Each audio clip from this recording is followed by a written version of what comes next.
Hello everyone and welcome to Edutap. आप सभी का स्वागत है in this class number 10 related to the AFM component for the upcoming JAIIB exam, जहां पर हम रिवीजन करने जा रहे हैं बेसिकली मॉड्यूल ए की। और ये मॉड्यूल ए का लास्ट क्लास होने वाला है, जहां पर हम रिमेनिंग जो टॉपिक्स हैं उनकी रिवीजन आपके साथ फटाफट से करेंगे और नेक्स्ट लेक्चर से हम लोग मॉड्यूल बी की स्टार्टिंग करेंगे।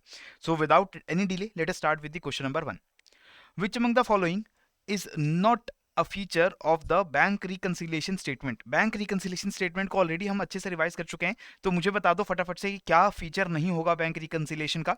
It helps in arriving at the actual position of the bank balance. बिल्कुल सही है, ये तो बैंक बैलेंस कितना है एक्चुअली उसको करेक्टली एक्यूरेटली डिटरमिन करने में हमें बैंक रिकन्सिलेशन मदद कर सकता है। It is prepared by the bank. No, it is not prepared by the bank, it is prepared by the person और द कंपनी जिसका बैंक के अंदर अकाउंट है। उस पर्सन या कंपनी के अकाउंटेंट इस बैंक रिकंसिलिएशन स्टेटमेंट को बनाते हैं, ताकि उनके खुद की कैश बुक अकाउंट्स में और जो बैंक की पासबुक है उसके बीच में अगर कोई डिफरेंस है तो वो डिफरेंस हमें पता चल जाए। It will record any delays in clearing. Yes, cheque clearing में अगर कोई डिले होगा तो डिफरेंस जनरेट होंगे बैंक पासबुक में और आपकी कैश बुक में, तो वो आप उसको आइडेंटिफाई कर सकते हो। कोई BRS helps in fraud detection of cheques. Cheques जो आपने डिपॉजिट किए हैं वो डिसऑनर हो रहे हैं, या कोई चेक्स आपने इशू किए थे वो कस्टमर्स जाके उसको डिपॉजिट कर रहा है नहीं कर रहा है, इससे अगर कोई भी इसमें डिस्क्रिपेंसी है, कोई भी अगर इसमें गड़बड़ होती है तो वो आपको बैंक रिकंसिलेशन की स्टेटमेंट्स के अंदर पता चल जाता है। ठीक है, तो करेक्ट आंसर यहाँ पर क्या बनेगा? Option number B, this is not a feature of the bank reconciliation statement. Next is question number 2। Which among the following statements is incorrect? गलत स्टेटमेंट यहाँ पर क्या है? Recording is the process of entering business transactions in the book of original entry. Yes, original entry की book के अंदर जब आप सबसे पहले ट्रांजेक्शंस को एंट्री करते हो तो रिकॉर्डिंग है। Communication involves communicating the financial statement to various users. This is also correct. Identifying involves analysing and interpreting financial data. नहीं, ये आइडेंटिफाइंग नहीं है, दिस इज एनालिसिस। आइडेंटिफाइंग में हम क्या करते हैं? उन ट्रांजेक्शन्स को आइडेंटिफाई करते हैं which have to be recorded in the books of accounts. Analysing करने का और फाइनेंशियल डेटा को इंटरप्रेट करने का जो काम है वो बाद में आता है, जब हम सारे अकाउंट्स को, लेजर अकाउंट्स को प्रॉपर्ली मेंटेन कर लेते हैं, उनकी एक्यूरेसी को चेक कर लेते हैं और फिर हम बैलेंस शीट या इनकम स्टेटमेंट या प्रॉफिट लॉस बनाने की बात करते हैं, तब जाकर के वहां पर हम एनालाइजिंग और इंटरप्रेटिंग करते हैं।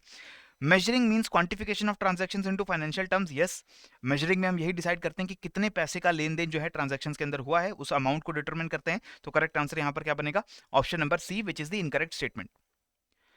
चलिए चलते हैं क्वेश्चन नंबर 3 की तरफ। Which of the following statement will be recorded in the books of accounts? Books of accounts में क्या रिकॉर्ड किया जाएगा? A new communication channel was implemented by the company.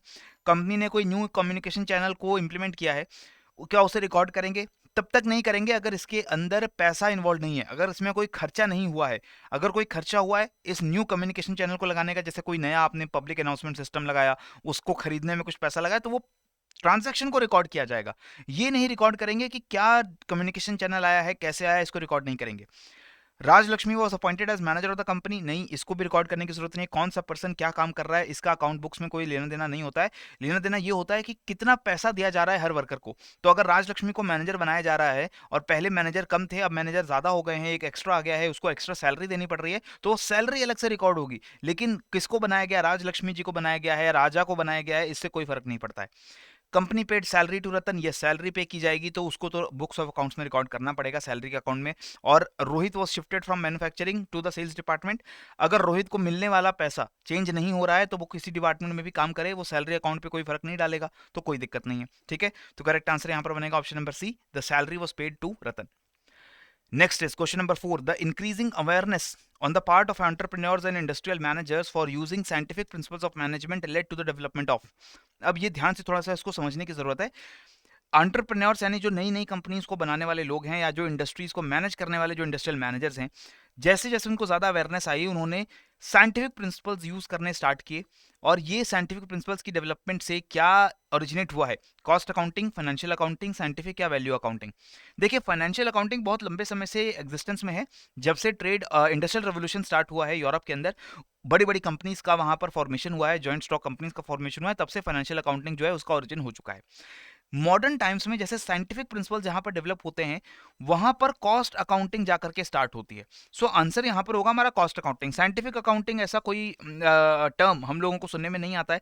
Value accounting जो है, अगेन ये value accounting काफी लंबे समय से एग्जिस्टेंस में है, but the cost accounting is the term which has originated in the recent times, preferably in the last century, जहां पर हम मॉडर्न साइंटिफिक टेक्निक्स को यूज करके फाइंड आउट करने की कोशिश करते हैं कि किसी भी कंपनी, इंडस्ट्री या नए एंटरप्राइज के अंदर हर प्रोडक्ट को बनाने में पर यूनिट कितना कॉस्ट जाता है, वो हमारी कॉस्ट अकाउंटिंग बताती है। ठीक है, नेक्स्ट आता है question number 5, which of the following given statement is correct. Correct statement क्या है?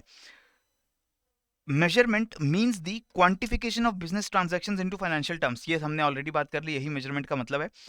Communication means determining what transactions to record, नहीं, कम्युनिकेशन में हम क्या करते हैं, हम स्टेक होल्डर्स को इंफॉर्मेशन प्रोवाइड करते हैं, यानी कि फाइनेंशियल स्टेटमेंट्स के थ्रू बैलेंस शीट बना करके, इनकम स्टेटमेंट बना करके हम जो कंपनी की परफॉर्मेंस है फाइनेंशियली उसको लोगों तक पहुंचाते हैं, वो है communication. Determining what transactions to record, this is identification, जहां पर ये देखना है कि कौन सी चीजें जो हैं उसको रिकॉर्ड करने की जरूरत है अकाउंटिंग बुक्स के अंदर। ठीक है, तो ये सेकंड स्टेटमेंट गलत हो रही है। Recording is the process of entering business transactions into book of accounts. Yes, recording का मतलब वो जो ट्रांजैक्शंस जिनको आइडेंटिफाई किया जा चुका है उनको हम रिकॉर्ड करेंगे। रिकॉर्ड करेंगे यानी बुक्स में एंट्री करेंगे। रिकॉर्ड करने के बाद उन्हें क्लासिफाई किया जाएगा, टाइप ऑफ ट्रांजैक्शन के हिसाब से अलग अलग कैटेगरी में डालेंगे, फिर उनको समराइज कर देंगे। समराइज कैसे करेंगे, उसको हम डालेंगे बैलेंस शीट के अंदर, इनकम स्टेटमेंट के अंदर, और जो हमारा कैश फ्लो की स्टेटमेंट्स है उसके अंदर। इसके बाद होगी हमारी एनालिसिस और कम्युनिकेशन, जहां पर हम कम्युनिकेट कर देंगे सारी information to the stakeholders. Clear? तो यहां पर हमारी करेक्ट स्टेटमेंट सिर्फ ऑप्शन सी से रिफ्लेक्ट होती है, 1 एंड 3। तो करेक्ट आंसर बनेगा ऑप्शन नंबर सी। फिर आता है question number 6, the inflation accounting is concerned with the overcoming of limitations arising in financial statements because of what. Inflation accounting क्यों की जाती है? क्योंकि जो भी हमने फाइनेंशियल स्टेटमेंट्स के अंदर हम फॉर एग्जांपल बैलेंस शीट के अंदर हम अपनी एसेट्स और लायबिलिटीज को मॉनेटरी वैल्यू में शो करते हैं। अब हमें पता है कि अगर इन्फ्लेशन होगी तो उसका मतलब है कि जो पैसा है उसकी वैल्यू चेंज हो रही है टाइम के साथ, और जो हमारे एसेट्स हैं उनकी वैल्यू भी टाइम के साथ चेंज हो रही है। सिमिलरली अगर हम अपनी इनकम स्टेटमेंट में इनकम्स दिखाते हैं, अब जो इनकम एक महीने में हुई है उसके 10 महीने बाद जो इनकम हो रही है उसमें इन्फ्लेशन की वजह से उसकी वैल्यू के अंदर डिफरेंस हो सकता है। तो बेसिकली हम इन्फ्लेशन अकाउंटिंग क्यों करते हैं? इंटरेस्ट रेट में चेंज की वजह से नहीं, लेबर टर्नओवर में चेंज की वजह से नहीं, assumption of a stable monetary unit. Yes, हम ये अज्यूम करके अकाउंट्स के अंदर बेसिकली चल रहे थे कि मॉनेटरी यूनिट यानी कि मनी, जैसे कि 1 रुपए या 10 रुपए, वो जो यूनिट है उसकी एक स्टेबल वैल्यू होती है, वो टाइम के साथ चेंज नहीं होती, जो कि एक्चुअली गलत है। इन्फ्लेशन में ये जो मॉनेटरी यूनिट है ये स्टेबल नहीं होता है, ये क्या होता है, ये होता है डायनेमिक, यानी कि चेंज होता है टाइम के साथ। तो इसके कारण हमें इन्फ्लेशन अकाउंटिंग करनी पड़ती है। Clear? And losses because of depreciation, नहीं, डेप्रिसिएशन के लॉसेस को तो हम ऑलरेडी रिकॉर्ड करते हैं बैलेंस शीट में, वो रिफ्लेक्ट भी होता है, एसेट्स की वैल्यू कम होती है, प्रॉफिट लॉस जो स्टेटमेंट है उसमें ये डिप्रिसिएशन चार्जेस रिफ्लेक्ट होते हैं, लेकिन मॉनेटरी यूनिट स्टेबल नहीं होता है, इसके लिए इन्फ्लेशन अकाउंटिंग करके हमें वैल्यूज कई बार एडजस्ट करने की जरूरत पड़ती है। क्लियर है? तो करेक्ट आंसर बनेगा यहाँ पर option number C. Next comes your question number 7, which of the following statement is wrong. Incorrect statement क्या है? Financial accounting is concerned with generating accounting information. Cost accounting helps in price fixation decisions. Management accounting addresses the needs of the management. या all of the above statements are correct. सारी की सारी statements जो यहाँ पर दी गई हैं दोस्तों, ये बिल्कुल करेक्ट हैं। ठीक है, all the statements here are correct. Answer आपका क्या बनेगा? ऑप्शन नंबर डी, क्योंकि फाइनेंशियल अकाउंटिंग में हम अकाउंटिंग इन्फॉर्मेशन को जनरेट करते हैं, उसको फिर हम लोगों तक प्रोवाइड करते हैं। कॉस्ट अकाउंटिंग के अंदर हम प्राइस फिक्सेशन का डिसीजन लेते हैं कि हर यूनिट का प्राइस कितना रखेंगे। हमें कॉस्ट अकाउंटिंग से पता चलता है कि cost of production her unit का कितना आ रहा है, तो उसके हिसाब से कितना हमें सेलिंग प्राइस उसका रखना चाहिए। मैनेजमेंट अकाउंटिंग जो है मैनेजमेंट की नीड्स को एड्रेस करने के लिए, उनको अच्छे डिसीजन ले सकें वो, उसको इंश्योर करने के लिए मैनेजमेंट अकाउंटिंग की जाती है। क्लियर है? Next comes your question number 8, fair value accounting is also known as what. Fair value accounting को हम और क्या कह सकते हैं? Fixed value accounting, nominal value accounting, real value accounting या current value accounting. Fair value accounting we can also call it as current value accounting और market value accounting, right? क्योंकि यहाँ पर हम रियल मार्केट वैल्यू जो है उसको record करते हैं अकाउंटिंग के अंदर, ना कि हिस्टोरिकल प्राइसेस को। Next comes your question number 9. Which of the following statement is correct? The traditional method of double entry bookkeeping originated in Greece. No, it did not originate in Greece. It originated in Italy. ठीक है, इसका ध्यान रखेंगे आप, तो हमारी first statement wrong है। Kautilya wrote a book on accounts which was named अर्थशास्त्र। यस, कौटिल्य या चाणक्य जी ने अर्थशास्त्र की बुक लिखी है, जो करेक्ट है। तो करेक्ट आंसर बनेगा यहाँ पर option number B, 2 only. Right. Next is question number 10, which one of the following statement is incorrect about information systems audit. Information systems audit के बारे में कौन सी स्टेटमेंट गलत है यहाँ पे?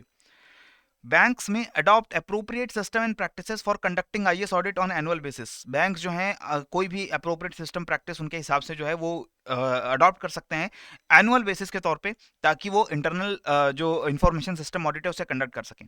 द बैंक्स में adopt an IAS audit policy appropriate to its level of computerisation. Yes, अगर कोई बैंक बहुत ज्यादा कंप्यूटराइज्ड है, लगभग सारे ऑपरेशंस बैंक के अंदर कंप्यूटराइज हो रहे हैं, तो उसको अलग पॉलिसी अपनानी पड़ सकती है। अगर कोई ऐसा बैंक है जिसमें ज्यादातर काम मैनुअली हो रहा है, अभी भी बहुत कम ऑपरेशंस हैं जो अभी भी कंप्यूटराइज्ड हैं, तो उसको अलग पॉलिसी अडॉप्ट कर सकता है, ऐसी कोई गड़बड़ नहीं है। Information systems audit should be preferably undertaken after the statutory audit. जो इंफॉर्मेशन सिस्टम ऑडिट होगा उसको स्टैट्यूटरी ऑडिट होने के बाद करना चाहिए, नहीं हमारा इंटरनल जो भी ऑडिट होता है, चाहे वो हमारा इंफॉर्मेशन सिस्टम ऑडिट हो, चाहे वो हमारा कंकरेंट ऑडिट चल रहा हो, कोई भी हमारे ऐसे ऑडिट्स होते हैं, they have to be undertaken before the statutory audit, prior to the statutory audit. Statutory audit जो है वो हमारा एक तरीके से काफी ये लीगल बैकिंग का ऑडिट है, ऑलरेडी इसको जो बाहर के एक्सपर्ट्स हैं, ऑर्गेनाइजेशन इसको कंडक्ट करते हैं, तो इस वजह से हमें पहले ही बैंक्स के इंटरनल प्रोसेस और ऑडिट्स को कंप्लीट करने की जरूरत होती है, तो we will do it before the statutory audit, और आंसर बनेगा ऑप्शन नंबर सी। ठीक है, डी ऑप्शन भी पढ़ लेते हैं, that IAS audit report should be placed before the top management and the compliance should be ensured within a fixed time frame. This is also correct, तो गलत statement यहां पर ऑप्शन नंबर सी है। Next is question number 11, which of the following statements is incorrect. गलत statement क्या है? An institution's board of directors establishes an audit committee to oversee audit functions. Yes, एक audit committee होती है banks के अंदर। A designated member of the audit committee needs to possess the knowledge of information systems, related controls and audit issues. Audit committee के अंदर एक ऐसा member जरूर होना चाहिए जिसके पास information systems की, IT systems की knowledge हो और वो उसके audit को conduct कर सके। ठीक है, internal audit is a part of the board's assurance process with regard to the integrity and effectiveness of systems and control. This is also correct, कोई statement यहाँ पर गलत नहीं है, आंसर बनेगा ऑप्शन नंबर डी। तो ये जो हमारा इंटरनल ऑडिट कमेटी होती है, ये ऑडिट कमेटी बेसिकली इसके अंदर वो लोग होने चाहिए जो बैंक्स के इंटरनल प्रोसेसेस को, चाहे वो मैनुअल हैं चाहे वो कंप्यूटराइज्ड प्रोसेस हैं, उसको ऑडिट करने के सारी जो प्रोफेशनल स्किल्स हैं वो रखते हो, राइट। और ऐसे लोगों को हम एक हेड ऑफ इंटरनल ऑडिट के अंदर जो है मैनेज करवाते हैं। Next comes question number 12, which among the following is a critical component और process related to the information system audit. इनमें से कौन सी चीज है जो है वो एक क्रिटिकल कंपोनेंट है इंफॉर्मेशन सिस्टम ऑडिट का? System characterisation, vulnerability identification, impact analysis, ये तीनों जो हैं, all of these they are part of critical component of information systems audit. Total 7 critical components होते हैं यहाँ पे। आपको इस साथ के साथ क्रिटिकल जो कंपोनेंट्स हैं उनको याद करना कोई बहुत डिफिकल्ट नहीं है। इसके क्वेश्चंस जो आएंगे बहुत सिंपल आएंगे, चूज करने के लिए आपको आएगा ऑप्शंस के अंदर से, तो आप चूज करने लायक हो तो ये सातों क्रिटिकल कंपोनेंट्स आपको ध्यान से पढ़ने होंगे। 3 कंपोनेंट्स ये हैं, इसके अलावा आपका थ्रेट आइडेंटिफिकेशन होता है, और हमारे जो क्रिटिकल कंपोनेंट्स होते हैं उनको आप एक बार जरूर अपनी बुक से रीड करेंगे। ठीक है, next comes question number 14, which among the following is not a benefit of doing a computer assisted audit. Computer assisted audit करने से क्या यहाँ पर फायदा नहीं होता है? reduces the time to complete audit. yes, time तो जरूर कम होगा क्योंकि कंप्यूटर्स काफी फास्ट होंगे as compared to manual audit. Less need of professional skills on part of auditors. नहीं, ये जरूरी नहीं है, ऑडिटर्स के पास तो बहुत अच्छी प्रोफेशनल स्किल्स होनी चाहिए अगर कंप्यूटर असिस्टेड ऑडिट हो रहा है, बिकॉज उन कंप्यूटर्स को मैनेज करना, उन कंप्यूटर्स की इंटेग्रिटी को इंश्योर करना, और ये इंश्योर करना कि कंप्यूटर असिस्टेड ऑडिट का सबसे बेस्ट यूटिलाइजेशन कैसे होगा, ये प्रोफेशनल स्किल्स से आएगा। तो लोगों के पास प्रोफेशनल स्किल्स तो होनी चाहिए। इंक्रीजेस एक्यूरेसी, यस कंप्यूटर्स में एक्यूरेसी बढ़ जाएगी, and improves compliance and less chances of making errors, ये भी अच्छा हो जाएगा। लेकिन ऑप्शन बी जो है वो यहाँ पर हमारा आंसर नहीं होगा, it is not a benefit of doing a computer assisted audit. Next is question number 15, which among the following is not among the computer assisted audit techniques. Computer assisted audit में हम stratification करते हैं, हम duplicate record checking कर सकते हैं, redundancy check कर सकते हैं, सैंपलिंग हम लोग चेक कर सकते हैं, बट रेंजिंग नाम का कोई भी टेक्निक हमारा कंप्यूटर असिस्टेड ऑडिट का पार्ट नहीं होता है। ठीक है, इसके अंदर हम वल्नरेबिलिटी आइडेंटिफिकेशन, थ्रेट आइडेंटिफिकेशन भी करते हैं, लेकिन this is ranging is not a part of your computer assisted audit technique. Clear? So correct answer is option number D. Next is question number 16, dash represents the difference on account of incomplete recording of transactions between the one branch and another branch or between one branch and head office. So अगर एक या जिसमें एक ऐसी transaction जिसमें 2 branches involve हो या एक ब्रांच और हेड ऑफिस इन्वॉल्व हो और ये ट्रांजैक्शंस अभी इनकम्प्लीट रिकॉर्डेड हैं, तो ये जो डिफरेंस जनरेट होगा इसकी वजह से in between the accounts of different banks, उसको हम कौन से अकाउंट के अंदर रिप्रेजेंट करेंगे? Incomplete transactions account, inter office adjustment net account, pending adjustment account, या none of the above? The correct answer is inter office adjustment net account is the account जहां पर ये पेंडिंग या इनकम्प्लीट जो transaction हैं इनको record किया जाता है ताकि हम इन्हें बाद में एडजस्ट कर सकें. Next is question number 17. Which of the following is not a transaction? Not a transaction that will result in inter-office debit or credit entry. ऐसी कौन सी ट्रांजैक्शन है जिससे inter office debit credit entry नहीं बनेगी, यानी एक से ज्यादा ब्रांचेस के अकाउंट्स इफेक्ट नहीं होंगे. Transactions through NEFT, ECS and RTGS. अगर देखिए एनईएफटी, आरटीजीएस, ईसीएस ट्रांजैक्शंस हो रही हैं, इसका मतलब एक ब्रांच से दूसरी ब्रांच के अंदर पैसा जो है वो ट्रांसफर किया जा रहा है, एक ऑफिस से दूसरे ऑफिस में ट्रांसफर हो रहा है, तो दो बैंक ब्रांचेस के बीच में आपकी अकाउंटिंग एंट्री बनेगी. Payment of instruments like gift cheque, banker cheque, yes, इनके साथ भी आपकी इंटर ऑफिस जो है एंट्रीज बन सकते हैं, क्योंकि एक बैंक से गिफ्ट चेक इशू होते हैं, दूसरे बैंक में जाकर के वो इनकैश किए जाते हैं, तो यहाँ भी इंटर ऑफिस डेबिट या क्रेडिट बनेगा. Deposit made by the customers at home branches. अब देखिए अगर होम ब्रांचेस में ही कस्टमर आकर डिपॉजिट कर रहे हैं तो सिर्फ वो होम ब्रांच के जो अकाउंट्स हैं वही इंपैक्ट होंगे, किसी और ब्रांच के ऊपर कोई इंपैक्ट नहीं आ रहा है, तो आंसर बनेगा option number C, because it is not a transaction that will create an inter office debit और credit entry. Head office interest receivable and payable, yes, इससे हेड ऑफिस और आपका जो बैंक ब्रांच है दोनों के अकाउंट जो है इंपैक्ट होते हैं, तो ये भी हमारा आंसर नहीं बनेगा, आंसर बनेगा option number C. Next is question number 18. RBI has instructed the banks to reconcile the entries outstanding in their inter-branch accounts within a period of. जो भी एंट्रीज अगर आपके इंटर-ब्रांच अकाउंट्स में आउटस्टैंडिंग है, अभी पेंडिंग है, incomplete है, उनको रिकनसाइल करने के लिए कितना टाइम पीरियड आरबीआई के द्वारा दिया जाता है? 3 months, 6 months, 9 months या 12 months? The correct answer is within 6 months you have to reconcile those pending entries in your adjustment accounts, right? तो ये आरबीआई की इंस्ट्रक्शन है, 6 महीने के अंदर ये एंट्रीज जो है रिकनसाइल होनी चाहिए. Next is question number 19. Banks have been advised by RBI to segregate the credit entries outstanding for more than 5 years in inter-branch accounts and transfer them to a separate which account? RBI ने कहा है कि जो भी credit entries outstanding है inter branch accounts के अंदर 5 साल से ज्यादा आउटस्टैंडिंग है, अभी तक उनको जो है पूरा नहीं किया गया है, तो इनको किस सेपरेट अकाउंट के अंदर ट्रांसफर करना चाहिए? Open account, blocked account, pending transactions account, या नन ऑफ दीज? सो एक अकाउंट अलग से आपको बनाना पड़ेगा, ब्लॉक्ड अकाउंट, उसके अंदर ये 5 साल से ज्यादा पेंडिंग एंट्रीज को आपको ट्रांसफर करना पड़ेगा, इनको आपको अपनी बैलेंस शीट के अंदर भी रिफ्लेक्ट करना पड़ेगा, right? So that is your blocked account. Next comes your question number 20th. I'm sorry, this has not been completely mentioned here. For the bank as a whole, the transactions which remained unmatched, unreconciled appears as inter-office adjustments under the inter-office adjustment balance in branch adjustment account in the balance sheet of the bank under the head other assets if it is debit and under other liabilities and provision if it is in credit. तो ये question जो मैं बना रहा था ये पूरी तरीके से यहाँ पर सेव नहीं हो पाया, I am sorry for that. देखिए यहाँ पर मैं क्वेश्चन आपसे क्या पूछ रहा था कि अगर कोई भी बैंक के अंदर ट्रांजैक्शन जो है वो अनरिकनसाइल्ड रह रही है इंटर ऑफिस अकाउंट्स के अंदर, तो ये जो ब्रांच एडजस्टमेंट अकाउंट में अगर आपका डेबिट बैलेंस बन रहा है तो यानी कि अदर एसेट्स के अंदर आपके बैलेंस शीट में जाएगा. अगर इस एडजस्टमेंट अकाउंट में आपका क्रेडिट बैलेंस बच रहा है तो ये आपकी लाइबिलिटीज में दिखाया जाएगा, अदर लाइबिलिटीज एंड प्रोविजंस में. सो जो भी आपके एडजस्टमेंट अकाउंट में पेंडिंग अनरिकनसाइल्ड एंट्रीज होती हैं they are to be reflected in the balance sheet. If there is a debit balance, they have to go on the other asset side. If they are in the credit balance, they have to go in the other liabilities and provision side, right? So this is all that we have to discuss in this particular session.